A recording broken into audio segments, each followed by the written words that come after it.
On today's episode of Locked On Oilers, informal skates are coming to an end and training camp is right around the corner. What are the training camp battles that you need to look for at each and every position? We will talk about that and so much more on today's episode of Locked On Oilers. You're Locked On Oilers, your daily podcast on the Edmonton Oilers. Part of the Locked On Podcast Network, your team every day.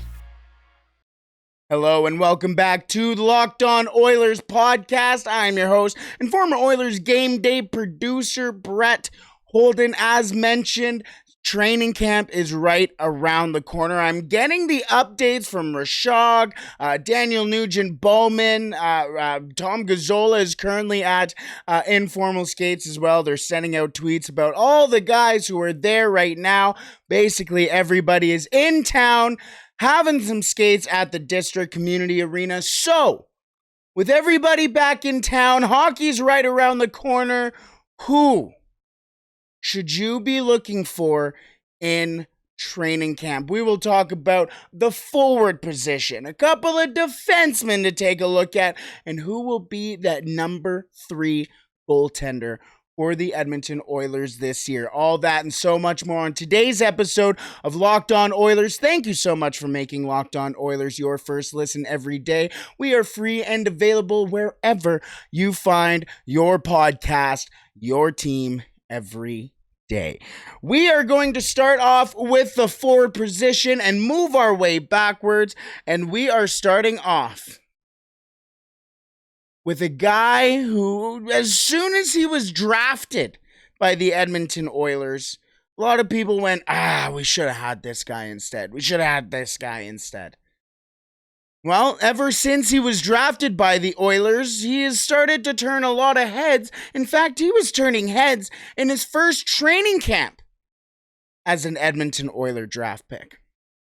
Now, this guy is finishing his final year in Major Junior and making the jump to the professionals. However, will that be with the AHL, or can he sneak a spot with the Edmonton Oilers this year? That man, at 19 years of age, is Xavier Borgo. Can Xavier Borgo slip in to the Edmonton Oilers roster this year? Now, the thing about Xavier Borgo is a lot of people have mentioned, why doesn't he play a couple of games and go back? Well, he's going to be a professional this year anyways, so you can't play him for that, 7, 8, 9 game threshold of his junior hockey or his entry-level contract and then send him back and not burn a year. He's going to burn a year of his entry-level contract no matter what this year anyways, so you might as well just figure out where he fits best. Now, the Edmonton Oilers have been pretty notorious on just bringing in their rookies and playing them right away. You take a look at the Taylor Hall, basically all their top picks, from Taylor Hall to Ryan Nugent-Hopkins, Nail Yakupov, the list goes on. The Edmonton Oilers recently have gotten away with that. From that, I should say. Even Kyler Yamamoto was maybe one of the outliers because he really worked his way onto the Edmonton Oilers roster. Now, the interesting thing is Kyler Yamamoto was also selected 22nd overall in his draft year. And in 2021, the Edmonton Oilers selected Xavier Borgo after they traded back with the Minnesota Wild, and that was the thing. A lot of people went, you got to get Jesper Wallstedt. Got to get Jesper Wallstedt. Well, the Edmonton Oilers traded back, got their guy, and it makes sense. You take a look at the statistics that this kid has pulled off, even almost from his first full year in the QMJHL. First full year in the QMJHL wasn't fantastic, but you saw the flashes for Borgo. 62 games played, 7 goals, 13 assists, 20 points. That would be almost, maybe you bump up the goal totals, but maybe similar to what you would want to see from Borgo in his first full season in the NHL if he does play this year. If he doesn't, get some seasoning in the AHL, comes into the NHL, those numbers hopefully will be raised. But then he came back after playing for Team Canada White in the under-17s, and they just clicked something for Xavier Borgo. They just got something going for Xavier Borgo. In his second full season in the QMJHL, 63 games played, 33 goals up from his 7, 38 assists up from his 13, and 71 points up from his 20. And from there, it only got better. However, he did have to take a pause during the 2020-2021 season, a little bit of a tumultuous season there. 29 games played in the shortened season, 20 goals, 20 assists, 40 points. And then last season. And by the way, that 40-point season was the season that he got drafted. This past season, after he was drafted, playing his first full year after being drafted, 43 games played, 36 goals, 39 points, 75 assists, went on to the Memorial Cup, went on to win the Memorial Cup, 16 games played there, 12 goals, 10 assists, 22 points for Borgo. He continued to be strong down the stretch for the Shawinigan Cataract, all the way through playoffs, all the way through the season for the QMJHL. And the thing about Borgo is that he does a lot of the little things right. You see, he can be flashy on the score sheet, but he also does the little things right. He goes out there, goes into corners, battles the puck loose, finds somebody who's open, and the puck is in the back of the net. Yes, the score sheet will reflect an assist on that, but it won't reflect the board battle that he was just in. The big guy that he was fending off to go and get the puck over to the next guy. How often he goes and finds that open ice for those guys who are battling. So then as soon as they win the puck battle, they have somebody to fire it off to. And the Edmonton Oilers, or in this case, the Shawinigan Cataract, have somebody to possess the puck and play with the puck and make something happen. Xavier Borgo's hockey IQ is fantastic, and it keeps getting better. Now, why do I say we should be watching him in spring training camp? Spring training. I must have been a baseball player. Well, I think that there's a bottom 6 forward position up for grabs.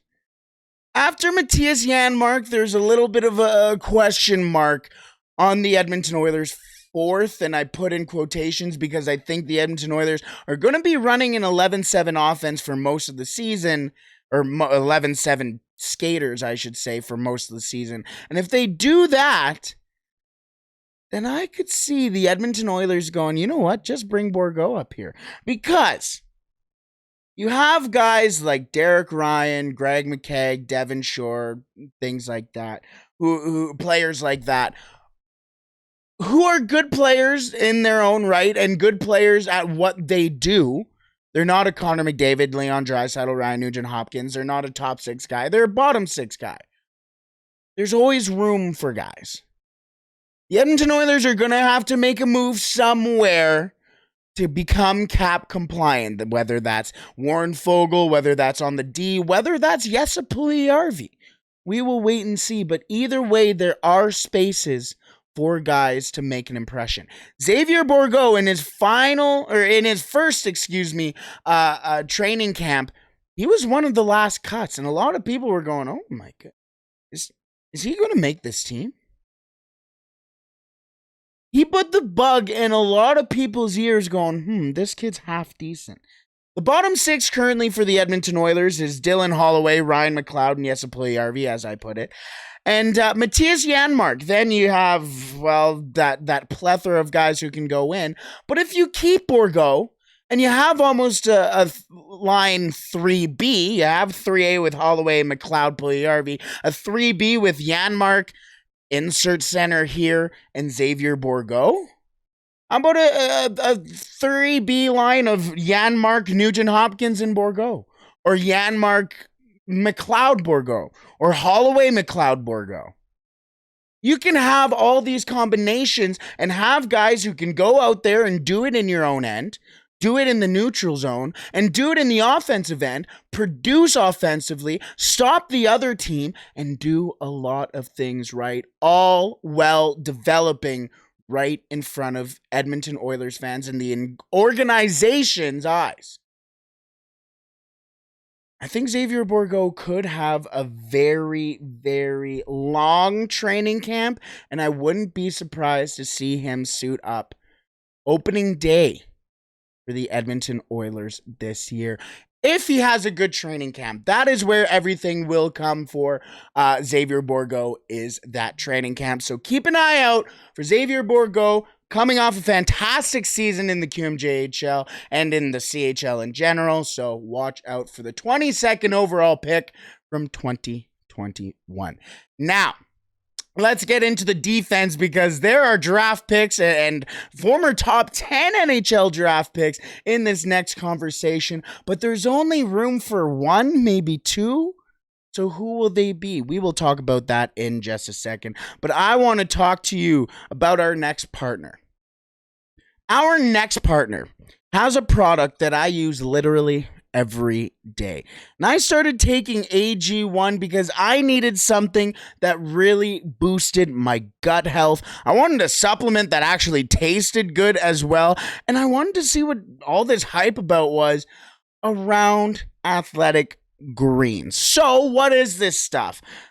With one delicious scoop of AG1, you are absorbing 75 high-quality vitamins, minerals, whole food source superfoods, probiotics, and adaptogens to help you start your day right.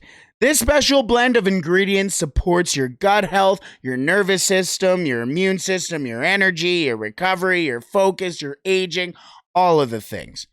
All of the things. I have gotten my parents on this, and I get texts from them all the time just going, thank you for getting us on this. We're putting our scoop in today. Did you put yours in?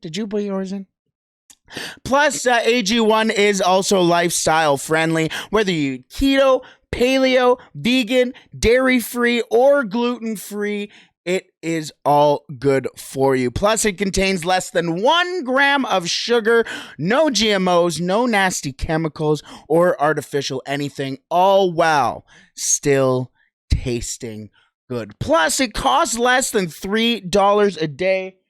It is cheaper than your cold brew and habit. I'm right here with it. But I should be having an AG1. Either way, Athletic Greens has over 7,000 5-star reviews recommended by professional athletes and is trusted by leading health experts such as Tim Ferriss and Michael Gervais. Right now, it is time to reclaim your health and arm your immune system with convenient daily nutrition. It's just 1 scoop in a cup of water every day. That's it. No need for a million different pills and supplements to look out for your health. To make it easy, Athletic Greens is going to give you a free 1-year supply of immune supporting vitamin D and 5 free travel packs with your first purchase. All you have to do is head to athleticgreens.com/NHL network. Again, that is athleticgreens.com/NHL network to take ownership over your health and pick up the ultimate daily nutritional insurance. As mentioned, as I bring my notes over, we are getting into the defenseman. And there is a rather intriguing battle that is materializing before our eyes and got thrown a little bit of a caveat early on last week. Well, actually in the middle of last week, when the Edmonton Oilers signed Ryan Murray. Now, Ryan Murray brings something very interesting to the Edmonton Oilers, an experience, a Stanley Cup, another one to the Edmonton Oilers back end, something that when the Edmonton Oilers lost Duncan Keith, they also lost all those Stanley Cups he won. So thanks, Ryan Murray, for bringing that in. But that also means that battle for the 7th defenseman is not as up for grabs as it once was. The Oilers' defense is probably going to look like Darnell Nurse, Cody Ceci, Brett Kulak, Evan Bouchard, Philip Broberg, and Tyson Barrie, and as well Ryan Murray. But not all those players are going to be playing all 82 games all the time. Injuries are going to happen. Scratches are going to happen. Life is going to happen. There are going to be things that are going to force the Edmonton Oilers to bring somebody new into the lineup. So who's going to be the first that they call? Who's going to be sticking around the team? Who's going to be making a difference on that back line? Well, I have 4 players here that I have talked about a little bit over the last couple of weeks, just mostly in my defense that we shouldn't be adding guys like Jacob Chychrun to the Edmonton Oilers defensive core and focusing more on top end talent. But don't worry about that. That's not what today's episode is about. Today's episode is about those training camp battles, and 4 guys are battling for 1, maybe 2 positions on the back end. Those 4 guys include Markus Nemolinan, Slater Koekkoek, Vincent Desharnais, and Dimitri Zamarukov. They all bring something different to the table, so maybe that's what the Edmonton Oilers will look for. But here's what you should be looking for from those 4 players, starting off with Markus Nemolinan. Now, Markus Nemolinan became familiar with a lot of Edmonton Oilers fans last season as he played 20 games with the Edmonton Oilers in the big club in the NHL. His first 20 games as an NHLer, no goals, 1 assist, 1 point, and that is okay because that's not who he is. In those 20 games, 82 hits for Markus Nemolinan. He had over 10 hits in 1 game for sure, possibly more than 1 game. That is making your presence known. At the end of the season, despite only playing 20 games, 7th on the team in hits. 7th with 82 games, or with 82 hits in 20 games. Imagine if he played 50. That would be disgusting. The Edmonton Oilers have a guy who is difficult to play against. He's a big lad. He is heavy. He can skate. He can also move the puck if need be, but he is a nuisance to play against. Now, also in 34 games played last year in Bakersfield, 2 goals, 6 assists, 8 points, was also looked upon or looked as one of those top 4 guys for Bakersfield when he was down there. His wife did have a kid down in Bakersfield, so that did kind of keep him down there at times on paternity leave. Did have an injury at the end of the season, so it was a little bit of a tough end or maybe a tumultuous season for Nemolinan. So next year will be interesting for him and a main year for him to get comfortable. But how and where will that be relies on how he plays in training camp. So watch out for Nemo in training camp, see how he does early, and watch if he's performing any better than these other guys. The next guy I'm going to mention has been in the NHL since I believe 2013, or that was when he was drafted. You take a look at that draft class. Actually, I believe, you know what? It was the 2012 draft class. You know who else was taken in that year? Let's see. Neil Yakupov, Ryan Murray was 2nd overall. Cody Ceci, I believe, was also in that draft, if I'm not mistaken. Oh no, that might have been 08. That shows how old I am. But Slater Koekkoek went 10th overall in his draft. Shocking, I know, to the Tampa Bay Lightning. Now, Koekkoek came to the Edmonton Oilers, not this past season, but the season before, and had an interesting season. Only 18 games played that year before he broke his clavicle against the Calgary Flames. That's a tough injury to come back from, especially for a defenseman with size, and a defenseman that doesn't necessarily engage with physicality, but you're not going to drop your shoulder as often as you would have, because now you know what that feels like. He came back last year. I was surprised to note that he actually played in 19 games for the Edmonton Oilers last season before being sent down to Bakersfield, suffering an injury down there.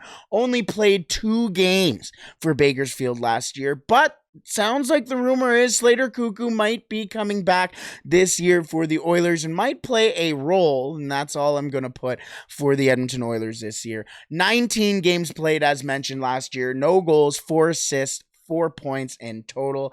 Also, interestingly enough, in those 19 games, 16 penalty minutes. So a little bit of a discipline issue for him there, but I have always liked Koekkoek. I think he is very solid in his own end, very solid in the neutral zone, and very solid in the offensive end, which is fantastic. A full two-way defenseman. He can skate, he can move the puck.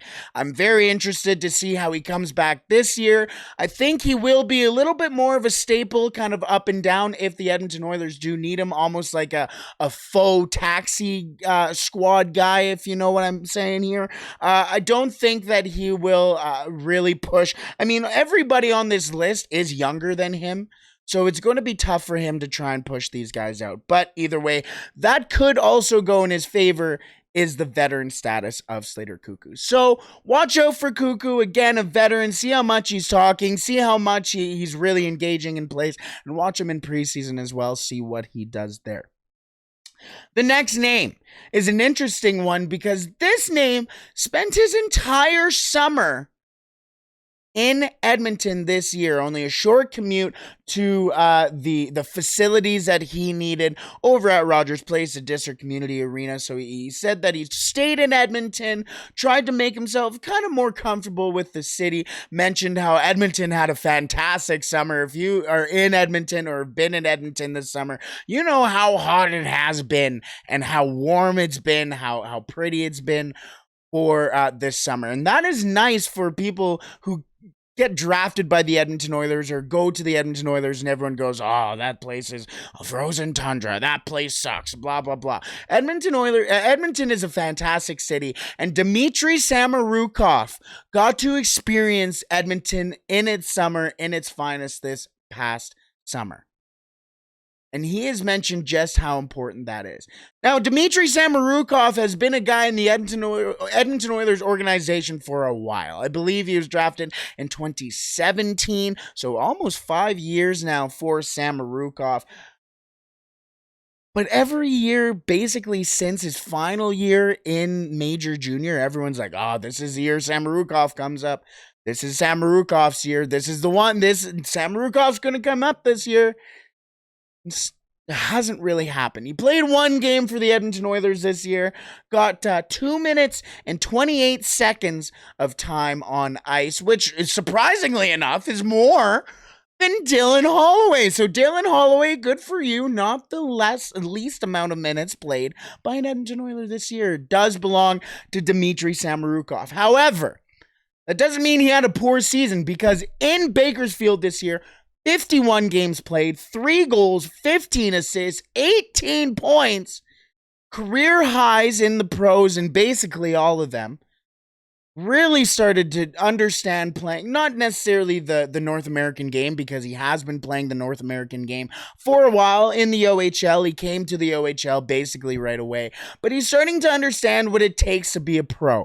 And that's why staying in Edmonton was so important for him. If he's going to be a pro, he's going to be living in Edmonton. He's going to be living near the arena. He has to figure out the amenities around him, how he's going to live. I think Zamarukov's starting to get his stride at Edmonton. It'll be interesting to see if he does stay with the big club. The other interesting thing will be to watch as well is Dimitri Zamarukov is waiver eligible. So if the Edmonton Oilers were to throw him down or to send him down to Bakersfield, it would have to come by clearing waivers. So the Edmonton Oilers have been talking about moving Zamarukov for a little bit, or at least that's been the rumors for a little bit. Did the Edmonton Oilers move him just to avoid something like that, get something in return? Because Zamarukov is a very good player. The Edmonton Oilers keep him up here. What do the Edmonton Oilers do? So not only watch the stuff on the ice for Dimitri Zamarukov, but watch out for his name off the ice as well. See what the Edmonton Oilers do with him here. Now, I'm saving the final one for last here because I'm very interested to see this guy. He is 6'7", 230 pounds, and every single time you hear about this lad, you hear something better every single time. Played his way into Bakersfield, had some time down in Wichita in the ECHL, but played his way back up, played his way into becoming a solid defenseman, and a solid defenseman not only in the general's eyes, the general public's eyes, but in the eyes of Dave Manson and Jay Woodcroft. Vincent Desharnais has been very vocal over how much he has been comfortable with dealing with Dave Manson and how communicative the team of those two have been. Now, the interesting thing is about this 6'7", 230-pound giant is that he comes out in Edmonton Oilers website interview. They have a fantastic piece on the Oilers website on Vincent Desharnais right now. If you haven't checked it out already, go do that. But in that piece, he goes, I want them to know I am on the ice. I want to be a nuisance. I mean, if you're 6'7" and 230 pounds, I'd hope they know when you're on the ice. And that's the mindset that he has. He says in that interview, you know what? Even if things are not going right, all I know is I'm going to work my bag off. And that is the mindset for Vincent Desharnais. He's going to go out there and sit there and go, this guy can't work harder than me. This guy can't work harder than me. I work harder than that guy. And he's going to go out there and prove it. At least that's the idea. That is what I want you to watch out for Vincent Desharnais. Go watch how hard it is to go play against a 6'7", 230-pound giant who can skate. Whose main ability, who wants to focus on the penalty kill and shutting down the other team's best players. His words, not mine. He has the mindset and is ready and potentially the ability to play in the NHL. I'm going to be 100% honest with you, and I'm going to kind of throw away my unbiased hat here. And no, I'm just kidding. I'll be honest here. I think Vincent Desharnais could be a secret weapon for the Edmonton Oilers this year. I have mentioned how concerned I am about the Edmonton Oilers shorthanded unit and the defenseman that will be playing on the shorthanded unit. Well, you have a guy right here who goes, put me out there against their best players, put me out there on the shorthanded unit penalty kill, and let me show you and those other teams that they're not scoring on us. That we're going to be hard to play against. They're going to have to earn every single inch of the ice that they're going to get. That is what Vincent Desharnais gives the Edmonton Oilers. And that is what I want you to watch out for Vincent Desharnais and the Edmonton Oilers defense. Because there's some battles there that are quite exciting. Now, they also prevent goals, but let's move into the main proprietors of defending goals and stopping goals, and that is within the crease, in the goalie central, the goaltenders. Now, we both know that Stuart Skinner and Jack Campbell are going to be the two goaltenders with the big club, but who will be the third goalie? We will talk about that in just a second, but first, I want to thank you so much for making Locked On Oilers your first listen every day. Now, for your second listen, make sure you tune in to Locked On NHL, where Locked On experts give you a daily 30-minute NHL podcast on all things NHL all year long. Stay up to date with everything in the hockey world. Locked On NHL, your daily 30-minute NHL podcast. Now, as I bring my notes over, as I did the little John Cena, you can't see me. The Edmonton Oilers have an interesting crease situation. As mentioned, a lot of people were going, you gotta draft Volstead, you gotta draft Volstead, you gotta this, you gotta that, you gotta everything in between. However, what's going to happen when one of those goaltenders goes down? Because it's more than likely to happen. Maybe somebody has a kid, maybe this or that or the other thing happens, somebody gets sick.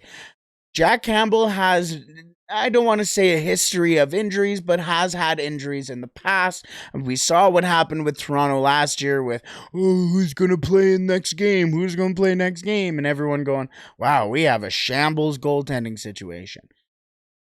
So, if that does happen in Edmonton, who will be the one that the Edmonton Oilers call up? Well, the first name that a lot of people do mention is the Edmonton Oilers signing of the summer, goaltender Calvin Picard. Now, Calvin Picard has played for, all right, let's get your list out. The Detroit Red Wings, the Philadelphia Flyers, the Arizona Coyotes, the Toronto Maple Leafs, the Colorado Avalanche, Lake Erie Lake Monsters, the San Antonio Rampage, the Toronto Marlies, the Tucson Roadrunners, and the Grand Rapids Griffins, all since being drafted by the Colorado Avalanche back in the day. I believe this was actually a 2008 draft pick. But Calvin Picard has been a journeyman. He has seen a whole bunch of different situations and has consistently been the guy that teams call and go, oh, we need the extra guy. We need the extra body. And you can kind of see why. Last year in Detroit, not a fantastic year, but it wasn't a fantastic year for anybody, really. He got into 3 games in Detroit last year, 1 win, 1 loss, 1 no decision, an .875 goals against, or save percentage, that would be an awful goals against, but an .875 save percentage and a .430 goals against average at the NHL level. Yeah. Picard's getting older. I know he's kind of the career backup or career third stringer, basically a career AHLer, and you can see why he's a career AHLer as well. Because in the AHL last year in Grand Rapids, 43 games played, he had a record of 21, 16, and 6, but had a .918 save percentage and a .238 goals against average. Pretty solid. I'm not here to make decisions right now, obviously. Calvin Picard has the experience over this next guy. He knows how to play in the NHL. But at some point, you got to just be like, maybe I'm a career AHL, or maybe, But again, this is in case of an injury. This isn't really anything massive. But I don't think Calvin Picard will really be too impressive. I think the guy that you should be watching out for that could steal Calvin Picard's spot, because Calvin Picard right now is kind of etched in as that number 3 guy, but it's his job to lose. The guy to beat it out of him is Ryan Fanty, the college free agent the Edmonton Oilers signed after the Frozen Four last year, after his team lost to Carter Savoy's team, who actually eventually went on to win the Frozen Four in the national championship. It was actually Carter Savoy who scored the game-winning goal on potentially the goalie of the year in college hockey. Ryan Fanty, in 37 games played last year with the University of Minnesota Duluth, 20 wins, 12 losses, 4 in overtime, .929 save percentage, and a 1.83 goals against average in his final year in the pros. He did play a game, after signing with Bakersfield. Allowed 5 goals in that game, but hey, came out with a win. First game in the AHL, not really going to go, oh no, this guy isn't very good. But why I mention Ryan Fanty is because if you have watched a little bit of him over the last couple of years, last couple of months, I should say, heard about him the last couple of months, been all relatively positive. If you saw him at the rookie camp at the Billy Morris Cup, he was the best player on both teams. Stole the show at the Billy Morris Cup. Can he continue that into rookie camp, into training camp, and steal that 3rd spot? I think it's a very real possibility. So the good thing is you'll get a lot of Ryan Fanty to watch. He was one of the first goaltenders in town for the informal skates, for those guys coming into town to skate around there. He will get time in the rookie camp and will get time in training camp as well. A lot of time to watch Ryan Fanty a name to watch for the Oilers as well, because the Edmonton Oilers crease is something to watch out for. A lot of people love to comment on it, so here's your chance to either prove your bias or, you know what, change it as well.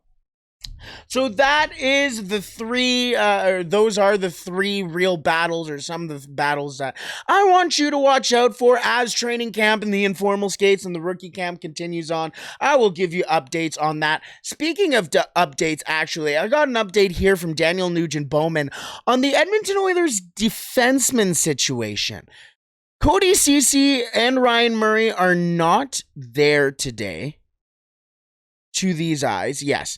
There's no Cody Ceci or Ryan Murray on the ice at informal skates today.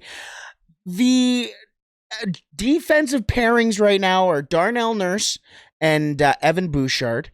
Brett Kulak and Zamarukov have been trading spots on the second pairing next to Tyson Barrie.